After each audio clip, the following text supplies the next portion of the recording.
Cuerpo, aparentemente sí, ¿no? Nosotros tenemos obviamente acciones involuntarias, como es respirar, como es parpadear, pero también tenemos muchas opciones y muchas acciones que en nuestra vida diaria realizamos, que son voluntarias. Ahora mi pregunta es, ¿realmente nosotros somos capaces de controlar nuestro movimiento? De hacer o de mandarle, de ordenarle a nuestro cuerpo lo que realmente queremos nosotros que haga? Pues la verdad es que la respuesta en muchos de los casos es no. Nosotros estamos habituados a una serie de acciones, nuestra zona de confort, en la cual nosotros dominamos las acciones. Pero si ahora yo te digo, vamos a hacer un skipping tan solo con una pierna, hay muchas personas que la respuesta a mi pregunta es no, no puedo Explica lo que hacerlo. es un skipping. Un skipping es un ejercicio de técnica ¿Sí? de carrera en la cual las rodillas ascienden, van hacia arriba de manera alternativa. Ajá. Entonces, de manera general, se suelen hacer con las dos piernas a la vez, pero si yo le demando a alguien hacerlo con una pierna, probablemente no lo consiga. Y eso es porque nosotros no controlamos nuestro cuerpo 100%, no estamos educados para ello. Igual que nosotros, por ejemplo, aprendemos a hablar y tenemos un acento específico porque es lo que nosotros vivimos, ¿no? Aquí yo me relaciono con otras personas y aprendo ese acento. Pues en el deporte o en la actividad física el control motor es así. Si yo hago una actividad, voy a estar relacionada con esa acción y voy a ser capaz de controlarla, pero si no la hago y no tengo una buena base motriz, no lo voy a conseguir. Entonces, eso también ocurre con la capacidad de activación muscular. Me vienen al centro muchas personas, sobre todo y especialmente de pilates. ¿Sí? De hecho, está muy relacionado este tema con el pilates, porque uno de los fundamentos de esa actividad es el control del movimiento, la contrology, que así es como lo define el creador, Josep Pilates. Y yo le demando, activa el glúteo. Y esa persona mueve la cadera, aprieta el isquio, Todo menos lo que le activa has la zona dicho, ¿no? abdominal, pero el glúteo no se ha movido. Eso quiere decir que nosotros no somos dueños de nuestro cuerpo, que no lo controlamos en sí. Entonces, es muy importante el trabajo no solamente físico, sino también el trabajo neuromotor. Nosotros, para poner en marcha un gesto, antes debemos pensarlo, no ejecutarlo. Esa ejecución viene de algún lugar, de algún punto, y ese punto está en nuestra mente. Si nosotros ya directamente no sabemos o no tenemos la noción de cómo mandarle información a un músculo, eso significa que tenemos que empezar a trabajar para controlar nuestro cuerpo. Controlar nuestro cuerpo nos va a suponer no solo un aumento en la ganancia en habilidades motrices, en cosas que yo te pida que hagas y que seas capaz de hacer, sino también de cara a la prevención de lesiones. Ujú, Es muy ujú. importante, sobre todo a la hora de la concepción postural, que yo sepa qué músculos tengo que activar, qué músculos tengo que relajar, para que de ese modo nuestra acción sea eficiente y no se vea influenciada por movimientos o activaciones parásitos. De manera general, nosotros cuando realizamos un movimiento siempre vamos a tener una preparación. Suele venir del tronco, que es donde se encuentra la musculatura que va a dar estabilidad proximal, estabilidad al gesto, a la acción. Después va a intervenir la musculatura agonista. Esta musculatura es aquella que interviene a la hora de hacer un gesto. Por ejemplo, si yo doy una patada de fútbol Sí. a un balón, mi musculatura agonista va a ser el cuádriceps, principalmente, muchos otros músculos, claro está. Y mi musculatura antagonista es la que se va a encargar de frenar el movimiento. Para que veáis que chutar a fútbol no es simplemente pegarle una patada a un balón, sino que si dividimos y desglosamos el movimiento, necesita un gran control de la musculatura. Entonces, de manera general, nosotros habremos jugado muchas veces a fútbol y entonces dominaremos en mayor o medida este gesto.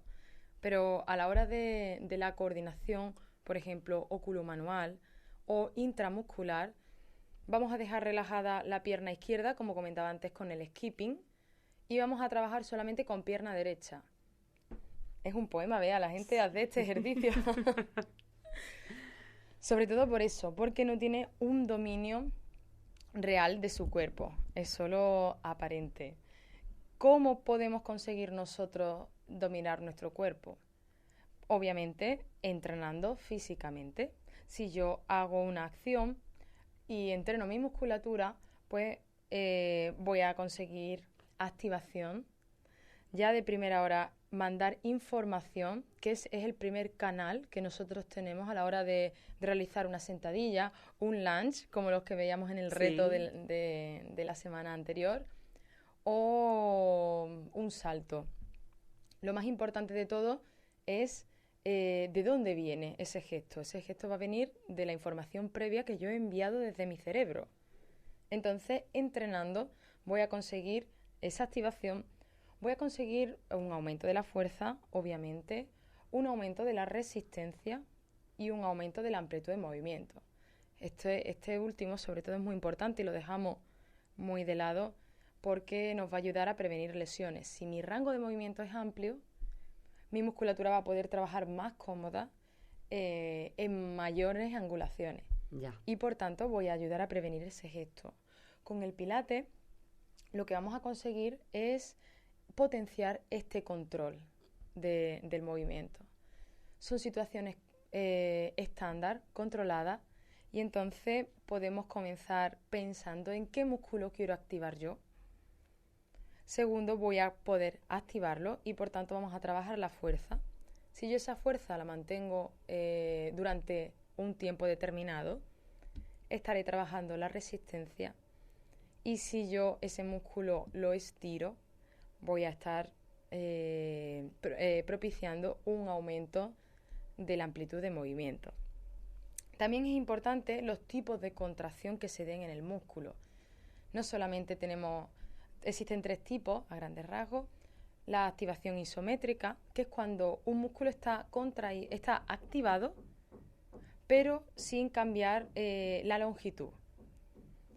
Si, por ejemplo, nosotros hacemos una sentadilla en pared, nos apoyamos en la pared y flexionamos la rodilla, sí, nuestra musculatura está activa. ¿Por qué? Porque nosotros no nos caemos hacia abajo, pero no hay un cambio en la longitud de ese músculo. Ese sería uno de los tipos de activaciones. Vale. ¿Otro? La activación concéntrica, si volvemos al gesto de la patada al balón, pues sería cuando yo estoy solicitando un gesto y se está acortando la longitud de ese músculo. Y la excéntrica es cuando se elonga el músculo y tiene un carácter de frenado del movimiento. Si yo daría una patada y no tengo isquiotibial, que va a ser el músculo agonista, es decir, el contrario al movimiento, pues obviamente mi rodilla se extendería y perdería el control. No la retendrías, ¿no? Efectivamente, esa es la cuestión. Con lo cual yo necesito también tener un contacto con todos los tipos de activaciones posibles para que mi musculatura se quede con esos movimientos. Y después, como yo los he aplicado a una situación controlada, si después yo tengo una situación en la vida cotidiana que no tiende a tener ese control, mi musculatura, como ya tiene la memoria, ha memorizado los tipos de activaciones, se ha fortalecido, tiene resistencia, amplitud de movimiento, vamos a conseguir que ese movimiento al final tienda a ser un movimiento ya practicado y ya controlado. ¿Vale? Qué complicado todo esto en teoría, ¿verdad? Cuando en la práctica a lo mejor lo ves y si no te paras a analizar todo lo que estás planteando, pues se ve con una facilidad pasmosa y lleva intrínseca. Claro, entonces tiene un fondo todo mucho más complejo. Totalmente. Y más complicado. Entonces, lo que tú dices, aparentemente una acción tan normal como, por ejemplo, peinarnos, pues tiene un movimiento de preparación para equilibrar el tronco, tiene un movimiento agonista para peinarnos, para llevar el brazo hacia arriba, tiene un movimiento antagonista que va a bajarlo de nuevo. Y todo ello pues necesita una preparación y un entrenamiento. Si ya nos derivamos a deportes más complejos, obviamente las habilidades motrices se basan en una pirámide. Vamos a imaginar todos una pirámide y vamos a imaginarnos que la base amplia de la pirámide son las habilidades básicas, es decir, andar, correr, trepar, reptar, girar. Poco a poco, conforme vamos elaborando un patrón de movimiento mucho más complejo, pues vamos ascendiendo en grado en esa pirámide. Por ejemplo, en mi caso, yo que practico pértiga, mi patrón de movimientos básicos es correr, saltar y realizar un pino, ¿vale? En la inversión de pértiga, sí. Además de rotar. La pértiga es que es un ejemplo un tanto complejo. Si yo voy enlazando, yo por separado no podría saltar pértigas con esas habilidades separadas, pero si yo las voy uniendo, voy construyendo un patrón de movimiento cada vez más controlado, hasta que la cúspide sería el salto de pértiga completo. Así que es importante, sobre todo aplicado ya no solo al deporte, sino a la población general, porque realmente ser saludables somos todos, no solamente deportistas. Es muy importante que seamos conscientes de que tenemos que aprender a controlar el movimiento. Aunque pensemos que nosotros somos dueños de nuestro cuerpo, me gustaría que os replantearais si eso realmente es así y si ocurre. En el caso de que la respuesta sea negativa, obviamente, pues... Da un poco de susto esto, ¿no? Si no somos dueños de nuestro cuerpo, ¿quién es dueño de nuestro cuerpo? Siempre tenemos la posibilidad metafóricamente hablando, efectivamente. Siempre tenemos la posibilidad de mejorar y de aprender a controlarlo. De ese modo, prevendremos muchas lesiones y además, pues, haremos movimientos mucho más eficaces y mucho más reales. Muy bien, y si controlamos cuerpo y mente, esto ya es lo más. Trabajo completo. Trabajo completo. Pues Minerva Camaño, muchas gracias por tu trabajo y por tu colaboración y por, bueno, pues esas enseñanzas que regalas a los oyentes, ¿no? Cada martes. Gracias y feliz semana. Feliz semana.